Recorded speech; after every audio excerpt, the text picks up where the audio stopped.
তো বন্ধুরা, আজকে আপনাদের কাছে আমি একটা মেডিকেলের ভিডিও নিয়ে আসছি। এখন আমি দিলীপ মেডিকেলে ঢুকছি।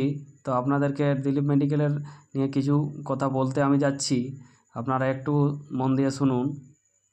দিলীপ মেডিকেলে এখন আমি ঢুকে গেছি। তো এখানে যে ডাক্তারগুলো আছে তাদের আমি একটু নামগুলো বলতে যাচ্ছি। তো ডক্টর অনিরুদ্ধ মণ্ডল, চামড়া স্পেশালিস্ট। প্রত্যেক শনিবার আপনারা 11:30 থেকে 12:30 পাবেন। যে কোনো চামড়ার সমস্যার জন্য আপনারা এখানে যোগাযোগ করতে পারেন। চর্মরোগ, অ্যালার্জি, একজিমা, চুলের সমস্যা, ব্রণ, সব কিছুর চিকিৎসা করা হয়। আর আরেকজন ডাক্তার যিনি আছেন সুনিতা মুদি, প্রত্যেক দিন 4টা থেকে 7টা পর্যন্ত পাবেন আপনারা সন্ধ্যাবেলা।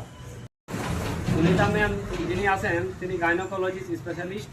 আপনারা যে কোনো সমস্যার জন্য এই স্ক্রিনে দেওয়া নাম্বারটাতে এই দিলীপ মেডিকেলের যোগাযোগ করুন। এখানে সব রকমের ওষুধ পাওয়া যায়। আপনারা যদি চান রাঁচিরও ওষুধ এখানে পাওয়া যায়, খুব অতি সুলভ মূল্যে এখান থেকে ওষুধ আপনারা পেয়ে যাবেন। আপনারা যোগাযোগ করুন।